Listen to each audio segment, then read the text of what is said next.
On January 26, 1972, a 22-year-old flight attendant named Vesna Vulović boarded JAT Yugoslav Airlines Flight 367, headed toward Belgrade with stops along the way. She was only working the flight because of a scheduling mix-up. The airline had confused her with another employee who shared her first name. Over the mountains of Czechoslovakia, the plane broke apart in mid-air. Every single person on board was killed in the wreckage, except her. Investigators later determined the plane had made a stop in Copenhagen where a bomb was believed to have been placed in the cargo hold.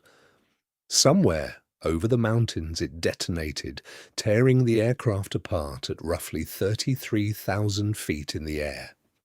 27 passengers and crew members died in the explosion or the fall that followed. Vesna Vulović doesn't remember any of it. Her last memory before the crash was boarding the aircraft.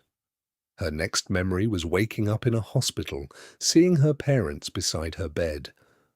According to investigators, Vulović was in the rear section of the plane when it broke apart, reportedly pinned in place by a food service cart that had jammed against her. That section of the fuselage, still partially intact, plummeted separately from the rest of the wreckage. It came down on a heavily wooded, snow-covered mountainside near the village of Srbska Kamenica. Investigators believe the combination of the trees and deep snow may have helped absorb some of the impact, though even that explanation leaves enormous questions about how anyone could survive a fall from that altitude at all. A local villager named Bruno Honka, who had worked as a medic during World War II, heard screaming near the crash site and found her in the wreckage. He kept her alive until rescue crews arrived. Vulovic's injuries were severe: a fractured skull, a broken spine, broken legs, temporary paralysis from the waist down. She spent weeks in a coma. When she woke up, doctors told her something she found difficult to process. By every calculation they understood about the human body, the fall should have killed her instantly. Doctors later suggested that her unusually low blood pressure at the time may have played a role in her survival, theorizing it may have reduced the shock to her heart on impact.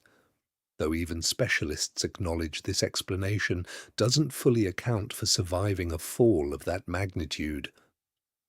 Remarkably, Vulović walked again in under a year.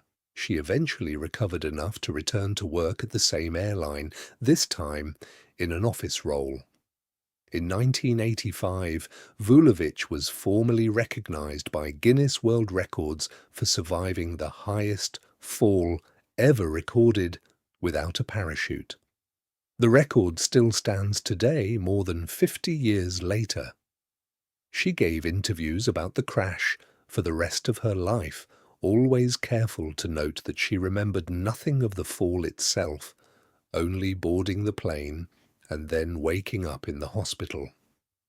Some skeptics have questioned parts of the official account over the decades, but no alternative explanation has ever been definitively established, and Yugoslav aviation, authorities' investigation and Guinness World Records have both maintained the record as verified.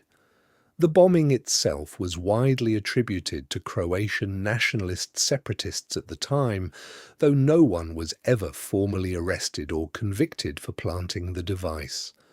Vesna Vulović passed away in 2016 at the age of 66. She spent much of her later life as a vocal critic of the Yugoslav government's official investigation, believing key details about the crash had never been fully explained. Her survival remains, in the words of aviation researchers who've studied the case for decades, one of the most statistically improbable events ever documented in aviation history, a combination of exact positioning, exact timing, and circumstances that have never been precisely replicated or fully explained since.